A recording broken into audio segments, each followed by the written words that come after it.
What's going on, y'all? This is Cruz with Cruise Control Radio, and we here. We at home. This is what we call it.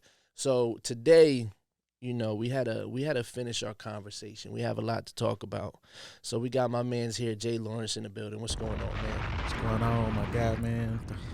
Glad to be out here speaking with you again. For sure. It feels like it's been a minute, but it was like like 4 days ago. It was recent. Yeah. These 4 days fly by. Right. So I want to know more about what you're doing with your nonprofit. Okay. Six Square Academy.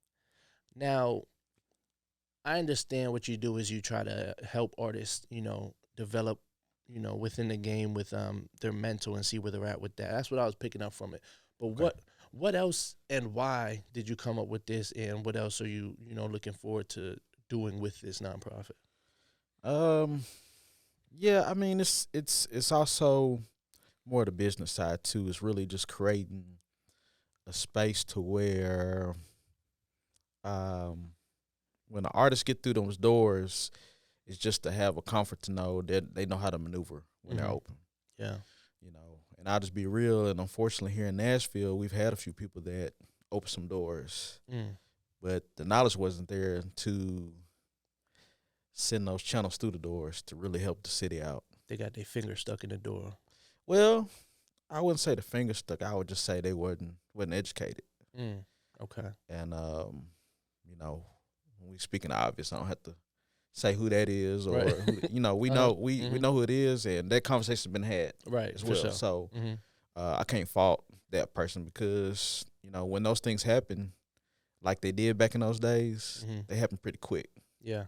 At the end of the day, this person been grinding for years, and all of a sudden they gets a big opportunity, and once they're in that space, everything is moving. So that's not the thought really, is to get the city and slide them through as well. Is get myself together. Right. And I'm booming. Fuck everything else. Right, exactly. And that can't happen no more. What happened and what's going on in Memphis right now, the obvious person knew how to do that, and he found people that bought into that. Yep. And once they bought in, the doors just fly open. Yep. And everybody's able to eat. Everybody's eating down And there. it's crazy. It's crazy how much talent. Like, people be like, you think, there's one artist from this city, and like, oh, it's him and maybe a couple of his homies. But there's so much talent in the city that once you open the door, the world can see. It's not just the peak of the iceberg. There's so much more. Yeah, exactly. So I think that's really the ultimate goal, is just to make sure everybody's educated, because we never know who's going to be next to hit that space. And I'm hoping it's one of the people I touched or spoke to at a showcase or directly being in the academy. And, so that's really the ultimate thing, is make sure when this next person gets that opening that they are educated enough to maneuver. And, a lot of people aren't educated enough to get to that point yet. And when you're saying educated with the business, what parts do you feel like people don't understand or never had access to the knowledge of? Oh, man, a lot. We're talking at bare minimum knowing what ASCAP and BMI do. Right. The first question I usually ask them is, who has your account at BMI or ASCAP? And they ask, like, man, I didn't know I had an account person at BMI ASCAP. Just do it online. Exactly. I just registered, and I may have or may not submitted my music or registered it. And I'm like, yeah, you got somebody else over your account. That's how you maneuver this. They do way more than what somebody told you they did for you to register your music. And so it starts bare minimum there. And then as you get up the ladder, you got people that sign distribution deals that didn't really look over their deals and really didn't understand what a distribution deal was. And, it's always levels to it. Right. And so it's just figuring out what level the person is on and fixing that. And in the academy, I have that and on up to publishing deals, recording deals, and 1 or 2 record deals. Dope. So when this is going on and you're getting this information, like, how did you receive this information and get this knowledge of, that you have where you're able to give it back? So Man, I've been in this business since I was 6. Mm, I was moving around the clubs. My dad and them at 8. that's fire. So I seen a lot of A things lot, early, yeah. Right. that prepared me for these moments. And me being actually a drummer, Mm-hmm. I would be doing studio sessions. I always wondered who the guys were walking around in suits. Mm-hmm. My dad would walk and say, "Hey, they're from the label," Dope. and so on and so far. And they were maneuvering everything, Mm-hmm. calling all the shots. And I'm like, okay, I need to, That's, mm-hmm. that's what I'm be. So I grew up wanting to be A&R, dope. and so just maneuvering. I went to MTSU, so and I was there with some dope people, and my first job was at Sony, so I learned a lot there, Mm-hmm. and I just started bringing that knowledge back when I moved back here to Nashville, Dope. and when I got back here to Nashville, I started learning that a lot of these people didn't know what was going on, and I had a friend of mine that lived in our dorm at MTSU, that was from Memphis. Mm-hmm. He said, "Man, you need to come down here to the big studio session with me," and I'm like, "Okay, I'll come down." And man, I walk in the room, it's smoke filled up to the ceiling. My eyes burning. Long story short, it was 666 Mafia. All them when they were a batch of them. Yeah. Back then, That's hard. late 90s. Mm-hmm. And I helped them out with a lot of that paperwork. Dope. And I'm like, dang, when I get back to Nashville, I'm pretty sure it's the same thing, if not worse. And sure enough, when I came back, I seen that there was a need for that. So I kind of did it on my own, just managing a few artists, and nobody really know what I did, but I was just helping whoever I could. So I started off with a few artists, and just kind of got my feet wet around Nashville and just started meeting people, and start spreading my wings. That's dope. So you said you worked with Sony. Is that something you got your degree in college to do the work you did at Sony, or was that something just totally separate? Well, yeah. So I got my degree in music business. Okay. I was in the RIM program there, so it's all I know, and so I just had to get in where I fit in. Yeah. Well, at Sony I worked in distribution. Dope. At that time, it was physical distribution. Right. So now hold on. I'm sorry to cut you off. Yeah. So it's I'm dating myself now. No, what I want to know is now that you've seen both sides of it. Now that we're on that, did you like the physical aspect more than the streaming? Well, on label side, it was tougher. Okay. Because basically what I did with my team back then was make sure Best Buy and stores like that were fully stocked of Sony artists. Right. So, and it wasn't no easy task because, the stores back then, and I'm going to go ahead and date it, it was 2001, 2002 maybe. And I had to make sure the stores stay stocked because, I want to say back then it was Tuesday maybe. I can't remember. Tuesday or Friday they released albums. Right. So those would be, the busiest days and getting everything done. So, but as far as physical and digital, of course, digital is easier to be placed, obviously, because you're just uploading metadata and everything like that. But yeah, the physical was a lot harder. So on the label end, it's like easy. yeah. It was tough then, but now it's like, hey, we can just hit a button and upload. But for the artist, and I think it's probably what you're getting to, is the streaming versus physical. Right. And, when you had them physicals, them CDs running $15, $20. Right. And you get that, well, depends if you was doing it out the trunk, but, you get that, quarterly, straight like that. Now streaming is 0.0007. Yeah. And both of them had their benefits, depending on what type of person you are and depending on what kind of deal you have, what kind of structure you have in your deal. Because a lot of people hate it. Yeah. But I can usually tell, okay, they don't have a good deal or it's not favorable for what they got going on. I think I seen an interview with, I think it was 21 Savage and somebody, and they was talking about the same thing, about the streaming. But I think it was with Gilly the Kid and was it Gilly? Yeah, I think it was on Gilly. Yeah, $1 million worth of game. Yeah, and so depending on the person, how your deal's structured. Yeah, I mean back then, if you had a good deal back then, I mean, you could be making, if CDs was $20, some people was making 15. Right. Back then, going That's platinum. Crazy. Yeah. So. And that's crazy. Going platinum with physical is like to think about that now is Yeah, it's People was wild. at the stores like loving this music. Now it's like you don't gotta love the music because you could just go to the next thing. Like, okay, I got a subscription, so I'm Right. gonna just look and browse. But so when you're talking about deals, to you in your mind, what is a good deal for an artist? It's not a good deal. There's No no such deal. thing. Okay. No Okay. such thing as a good deal. Because it's not a good deal because somebody's giving you an opportunity. Mm-hmm. You know what I mean? Right. Like it's always going to be You favorable gotta to the give person that them gives something it. back. Yeah. You know what I mean? So I always tell people in the academy, it's no such thing as a bad deal. Me and a guy, and I mean, I had today we were talking about the 360 deals, and that's the first thing he said. Man, I would never sign a 360 deal. And I said, well, what do you have now? Nothing. That's so crazy. We were just talking about this, Swayze. That's crazy. Yeah, and that's what's nothing from nothing. Right. And so, but what I tell people, because that's the only deal. I don't know why it's the only deal people know, but Because they feel like they're getting cheaped out of something. yeah. It's not. It's like it's not the worst thing ever. But so in the 360 deal, I do tell people, and I've had people in meetings about that in the process of a 360. And what I tell them is, if y'all can't strategize how to manipulate the 360, don't sign it. But if y'all got a game plan, go ahead. Yeah. And figure out a way to get out of it or leverage it for the next deal. Exactly. But a lot of people, I mean, everybody ain't built like that. Yeah. Because they're like, man, I done built up this merch and I done built up this and that. I'm getting shows, I'm getting paid, and I got to split that money. And it's nothing from nothing. Right. But go ahead, don't sign it. Right.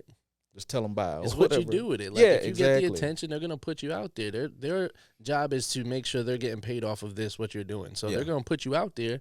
It's what you do with it. Yeah. Like you said. Exactly. And everybody isn't in that space to be able to know how to leverage that or use that platform to get you another situation, because they're going to be so focused on what's going on now compared to what can be happening once you get visible from another label, and they'll buy you right out of that if they really want you and create a whole other situation. So I always had those conversations about the 360s. Yeah. I be thinking that because we were just talking about that in the car over here. Like, it's literally people that act like they know what they're talking about, but I ain't doing it like you said. No 360 when it's like, dog, that shit could change your life. Yeah, exactly. Yeah, exactly. And and that's why a lot of times, and another thing I always hear is when I hear that I work for a label, they'll say, I'll never sign to a major, I'm gonna stay independent. I get that conversation too. Yeah. Then I had to tell them, well, look, what you're hearing, everybody say they're independent, 9 times out of 10, they're probably not independent. Right. They're using label resources, which 9 times out of 10 is probably distribution. Right. And everybody use that. It's very few artists that don't have a major label distribution. And they always say, well, why? I said, think about how long record labels been around and how many resources has been built up all these years. You will never establish them resources. At all. I don't care how many followers you have on Instagram or TikTok. It doesn't matter. You won't have those resources. And at some point, you're going to need them resources if you want to elevate to certain situations. And that's why you always see a lot of these guys end up signing after a while, even though they were burning hot independent, but they end up signing because they hit that brick wall. Right. And with those resources from the label, I mean, they can pinpoint whatever needs to be done. Like if you want to hit Africa or Europe, they got the resource to pinpoint direct in that area where you can do whatever goals you have. So I tell people, don't never shoot it down. And I've been in meetings and places and people treat me a certain way just because when they do, here I am, because they're like, we don't want the label people here. We're independent. We had an independent mindset. And that's cool, but when they're educated about it, it's different. Right. So. And that's how I am. I love the independent game, but I understand what the labels can provide. So if, it's half the battle. Exactly. It's like we were talking about before. It's like the biggest loan company in the world. Right. Like you can use them to leverage. And a lot of people just think like, I'm going to Stein and they're going to take care of me. Right. And that's the thing. So have you dealt with people like in your career where they, come to you through your academy and they're like, okay. Oh yeah. It's just supposed to happen. Yeah. I shoot it down quick because I can see it's coming at the end of the day. And I can't remember, me and you talked about this or somebody else, but I tell them like, come on, I can take you to a label meeting. You gonna like the deal? Probably not. Mm-hmm. So you're wasting your time at this point. Right. Let me help you get structured so you can have opportunity to have a cordial meeting Mm-hmm. with some label or somebody that can finance you. So um, let me help you structure it so you can have some leverage or whatever pieces or whatever you're trying to do. Mm-hmm. I had a guy tell me today that he wanted to his main thing was is having somebody pay for the studio. And I said, there's deals for that too. Right. You know, but you still need to be structured in a way. I've seen plenty of people have recording deals or production deals, Mm-hmm. and they get ate up. Yeah. You know, it's not no piece of it that's free at all. Right. But like I said, there's no such thing as a good deal at the end of the day. I've never seen one. I've never heard nobody say they signed a good deal up until they built up the leverage. Exactly. But that takes years of grinding and getting out of this deal, getting bought out of that one, and leveraging that one and try to build those percents up. So yeah, no, and that's the main part is, like you said, is building that leverage. Because it's like these artists now are brats. It's like they feel like they can. Yeah. Oh, I got 15K followers, but it's like you go to their page and look at their page and say, okay, but you got one comment with 15,000 likes. That's a little weird. So it's a lot of ways to buy things. How is it someone, because you said you direct the A&R, so they scout. So when they do this, do they understand how people are buying these followers? Yeah. Is it easy to see for y'all? First thing you do is they'll run an audit on your social media. What's that? Scrub Hold on, it. what is that? And scrub it. What does that mean? Hold on, You know what that means. Okay. You know what that means. Okay. They'll run that bot through your social media. Oh, that's hard. Okay. Oh yeah, I've probably seen 7 or 8 artists get deals ripped up because of the situation. Once the audit is ran and they see like, okay, we're not actually going to profit off this person. It's a wrap. Yeah, it's a wrap. That's crazy. Especially because now a lot of days social media is part of your deal. Right. And so if we screw up your social media and we see it looks fickle, it's over. That's hard. And that's a small piece of your deal, but it's part of it. Yeah.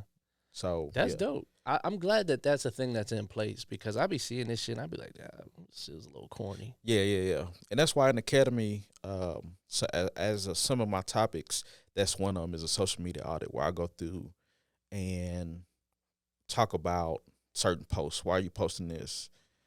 What is this about? Because as I was taught, social media should tell a story about you being an artist. We should be able to get on your page and look at those columns and figure out where you're going and how you're going. Like, we don't want to see your puppy right. and all this on there, and which that's cool, but it's a way to do it. Why do you have a post up 7, 8 different times? You know what I mean? Like, why are you not posting your shows and all that stuff? So we had those conversations because it's a certain way to do it. Of course it's opinionated, a lot of it, but that's the way it's set up. So so they definitely scrub. That's hard. Yeah. I like that. So, and my next question was what you were getting ready to talk about is like content. Like, how important is content to an artist right now? Because from my view, it's like labels and all these, people that are investing in artists want content creators.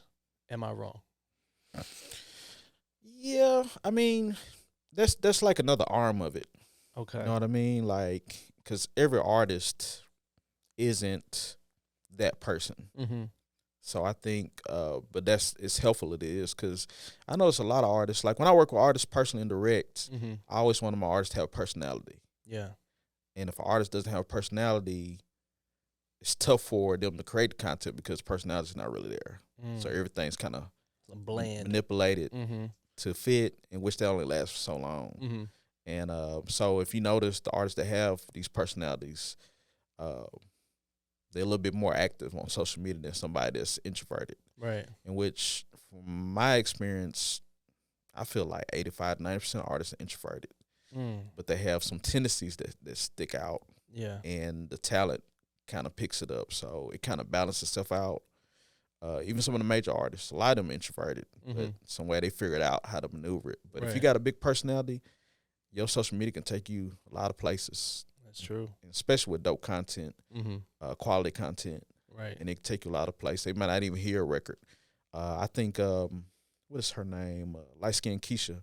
Yeah. Like that's what elevated her situation was her personality. Yeah. And the personality got her eyes, and then there was the music that was able to be put behind it. Yep. And then it matched.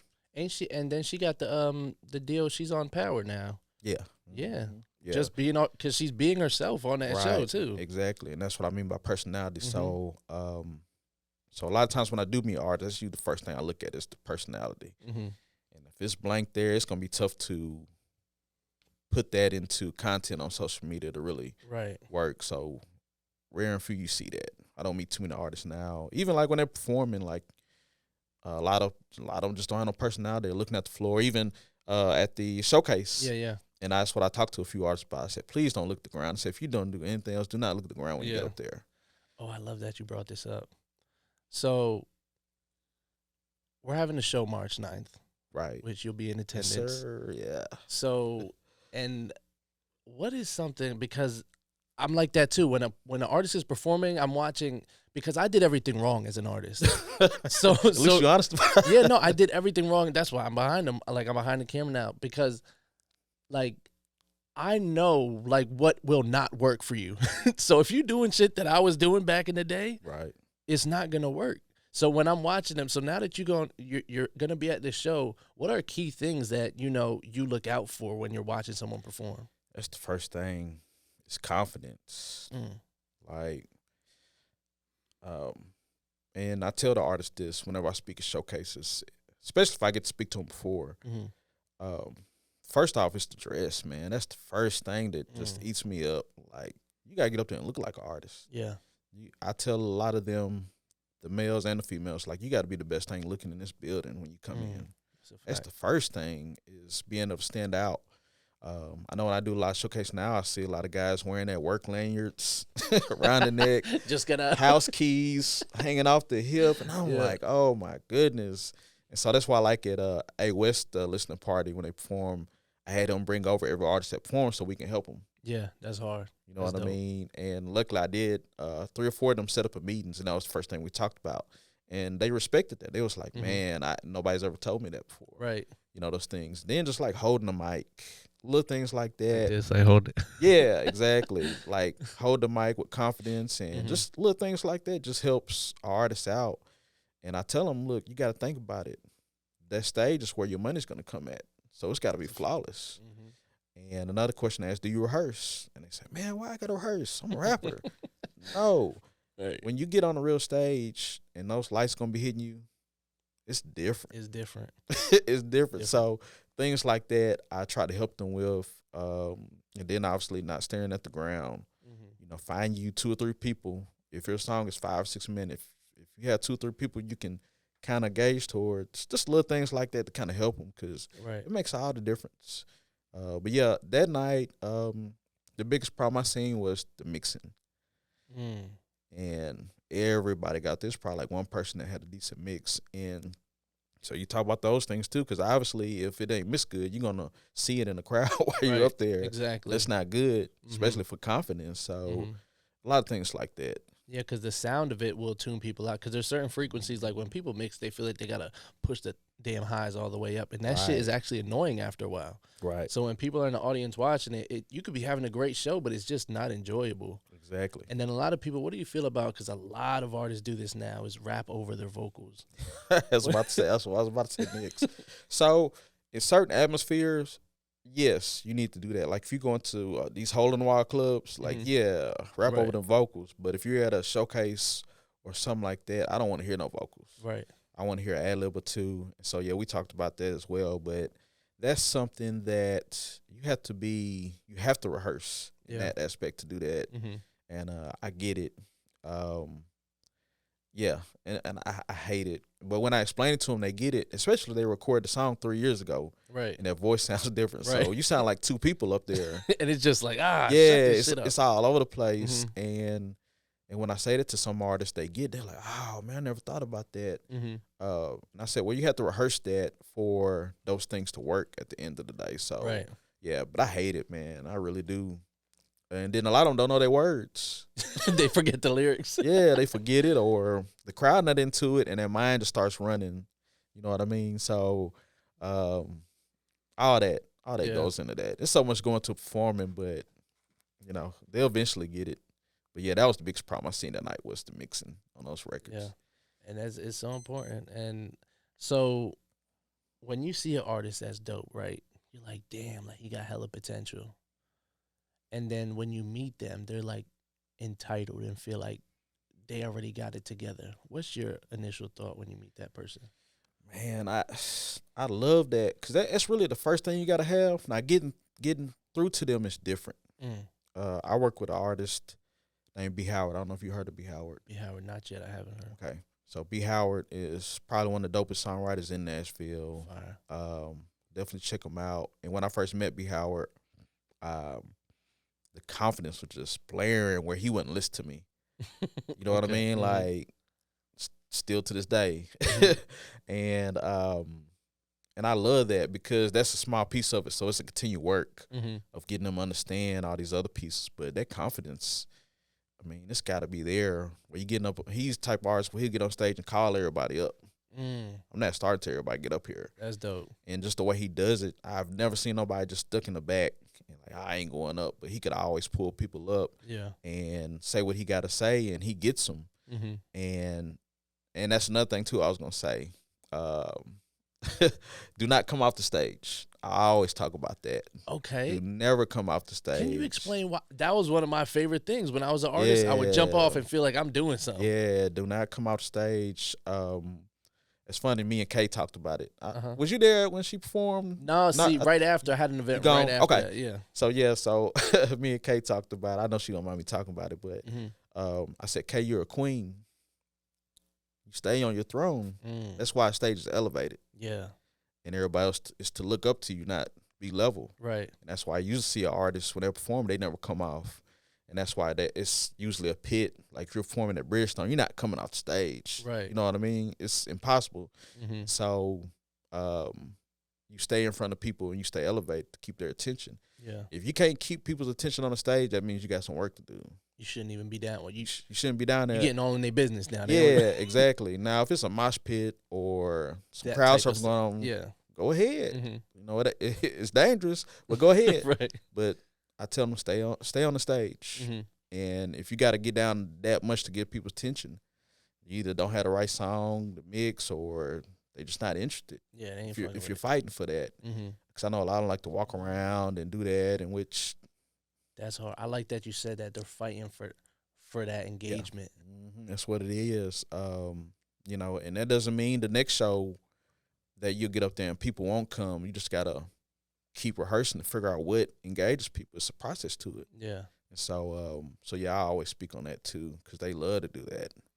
Yeah. And you lose the light, especially if there is a spotlight. Yeah. Use lighting. Wow, I never thought of that. Sometimes the microphone, the microphone's probably already bad. Yeah. And it's probably not wireless, so it's probably stuck somewhere, and you probably liable to trip. Somebody's foot. Yeah, exactly. I've seen that happen, and so I just tell people to stay on stage and work on that craft of getting people in. Yeah, figure what songs do that and what presence. It could be your outfit. It could be a lot of things. Reason why people are not coming up there and engaging. So yeah, because 9 times out of 10 they don't know the song. Right. And I tell people, a lot of artists that too in the academy. If somebody gives you a 15, 20-minute set, don't do the whole 20. Just get up there and do like 2 records. Keep it short and sweet. Right. Because people are not familiar with the songs probably. Exactly. Now, if you got a single that's on the radio or something, yeah, go up there and do your whole thing. End or begin with the song that's on the radio. But don't go up there and struggle through 20 minutes. Right. And people's attention span is this short. Yep. If they're not familiar with you some type of way, get up there, get on down, network, and go home. Yep. And it's crazy. The lady we had on here before you, she does stuff on Broadway. Okay. And that's like down there. It's like a showcase basically. Yeah. And she was saying that they would prefer her to do cover songs instead of originals. Yeah. And that's just like if we're doing a showcase, it would be received more if you're rapping over a beat we know or you're sampling it's something that we already know. Exactly. Type shit. So yeah, no, that's dope. So when you got this academy, Six Square Academy, where is this an office that they go to, or how can they get in touch with you?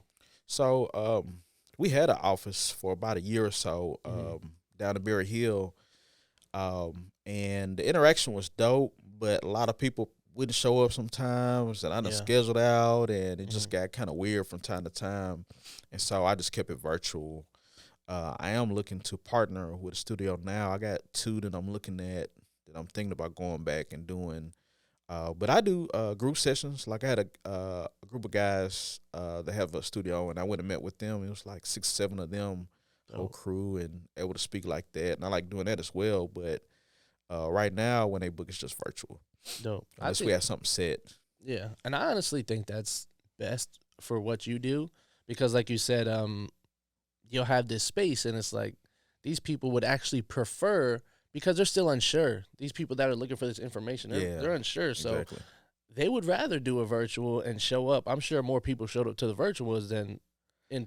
That's just me assuming. Yeah, it just really depends on the persons. I do have one or two that's like, man, when you gonna get somewhere where I can come? Right. And I noticed like the in person ones, the guys coming there with notepads and taking notes, and they come in that serious. And in virtual, a lot of times I can't tell if they're writing or sometimes I just might be on the phone with them, just talking and having conversations about certain things. But yeah, so right now it's virtual when they book, unless they need me to come somewhere or the opportunities there, they need me. So yeah, I like to keep it optional most of the time. And when you're doing this, are you still doing work for Universal? So if they book during the daytime, I'm sitting there just going in and we're talking and working double. And that's another thing we talk about too is a lot of these guys, they don't want to work. And when I talk to them a few times, I kind of figure out once we start talking about the finance side of stuff. Right. And I ask them, you work, you got kids, and we start having that conversation. And then I can see where if they're complaining about paying somebody for artwork, I'm like, oh, man, they need to work. And I tell a lot of them, don't be afraid. If you got time, go to work, even if it's part-time. Right. And being able to have some money for those things is peace of mind compared to you struggling, trying to do this and that. So don't be afraid to work. It's not the best thing, but you got to look at it as temporary. I got a girl that's in the academy, and I told her the same thing, and she's like, oh, man, that's a good idea because I have time during this time of my day where I'm not doing anything. Right. And her manager came back, was like, nah, I don't want you to work. I said, tell them to call me, and I got you. Oh, that's you know what I mean? Like, you got to understand it. Just 2 or 3 months. Work 6 to 2:30 if you got the time. Yeah. And stack your money, put it in your savings, and we talk about artist bank accounts and all those things too, to have those. And it goes pretty deep in when you're talking about that. But don't be afraid to work. And I tell them, like, look, I'm sitting here right now working, and I'm talking to you. Right. And I got to make this work until I can start getting this grant money for this. Right. You know what I mean? Yeah. So and that's literally what I tell people all the time is like, people always want somebody to invest in. You want a label to invest in you, but you don't want a job to invest in you because you got to work to get the money. Exactly. And that'll just show their character. They ain't gonna put no work in for the label. Yeah, and I told one guy, and he's told me, he's like, man, I never worked a job. I just been in the streets, and I was like, man, look, if you can get you a job that's gonna help with your structure, because when you sign a deal, or if you sign a deal, you finna be put in a little box, and you're gonna have to do everything they tell you to do, whether you like it or not, because you done signed on. And I said, trust me, that job is gonna help you mentally in a space to where when that time comes, you'll be ready. It won't be a shock because the job's going to tell you what to do, what time to be here, what time to leave, what you need to do between you get there and you leave. And it's going to be like that with the label. It's not no free fall. You do what you want to do once you sign a deal or whatever. So, so we always have those. Those are the good conversations too we have about working. It's not a bad thing. Right. They scare about, I mean, what if some of my people see me working at the airport? It's like it's better than seeing you in jail. Exactly. So we had those conversations about don't be scared. Especially when you don't have nobody putting up the money for you to do what you're trying to do. Right. And I feel like it's better to have it on your own, anyways. I'm currently working on a partnership with Citizens Bank to have a checking account for artists where they don't have any monthly fees. That's fine. So I'm working on that now, and I'll be able to offer that to artists in the academy. And what my pitch is to the artist about that is, let's say if somebody wants to offer you an advertising deal, they looking at your Instagram and your TikTok, they like your look, personality matches, and they say, hey, look, we have 10 new products this year, and we think you're great for our advertising on 10 products. And they say, hey, we're going to give you $15,000 for this deal. And last month you spent $10,000 in what you already got going on as an artist. All that money's coming out of your artist's bank account. So now you're able to take them statements in that deal and show them, now, if you're trying to do 10, you need to do 20. Right. Because I just did 10 last month. And you either want this to happen or not, I can go somewhere else. Now you negotiate it and balance yourself a better deal for your advertising. So, right. So it's just little things like that I'm working on to help them really understand when they spend on this money on artwork, like have it come out of this account, everything. That's crazy. I don't think like people understand how important that is, because when you're an artist, like you're your own business. So exactly. It's like, but you don't have like, they got apps like Keeper Tax and stuff like that where you could track it. Like when it just literally comes out your bank and all you got, you don't have to do anything. Right. You just pay for it. Yeah. And with no interest fees or anything is, that's like a game changer. It is. And I tell them that, and you know, some it connects with some, it just takes a while because it is kind of deep when your mind is just set on recording and doing shows, but you sitting here got a cousin that's, I ain't gonna say what kind of money he got, but he's giving you $10,000-$15,000 a month. Take that money, drop it into your account, and keep track of all that. And that way, when situations arrive, you'll have numbers. A tracking of it. They can't deny the numbers because you're showing them statements at that point. That's crazy. There's nothing they can do, but if they want you that bad, they'll let you negotiate that situation. Right. So it's just little things like that need to be done that helps in the long run. That's hard. What do you think is my closing question here. What do you think about artists not taking full advantage of like sync licensing? Man, so that's crazy asking that. I'm doing that now. Man, shout out to my man Cleveland DeBose. He just got his publishing deal probably 5 months ago. Fire. And in his pub deal, he's got some sync opportunities. And so he called me and said, hey, I want to offer this to your artist in the academy to get some sync placements. That's so hard. The first thing I do is get in my Six Square Academy group chat and put that message in there. Hey, go ahead and book. We're going to talk about syncs, and I want y'all to have access to this. And a lot of people don't know what sync is. Right. So now I got to explain to you that. And then let alone, I got to explain to you why you need to meet, because everybody wants to send in music. So in sync, and actually I took classes on it. I know it from the label side, but I never seen the early parts of where it comes from. Gotcha. So we took a class with a guy. I can't remember his name, but I think the biggest sync placement he had was Notorious Big. Was it Ready to Die? One of those. Whatever. They made one of his singles to like a movie with the boat. I can't remember which one it was. Okay, yeah. Which I think, it's... Yeah, I know you're talking about when the helicopters going. Yeah, so he worked on that part. It's probably one of the biggest. And so he educated us, and I learned so much from him. So now I got to educate them so they know, and I'm learning. So with sync, so now we have people submitting songs for sync, and the biggest problem with sync is the mixing.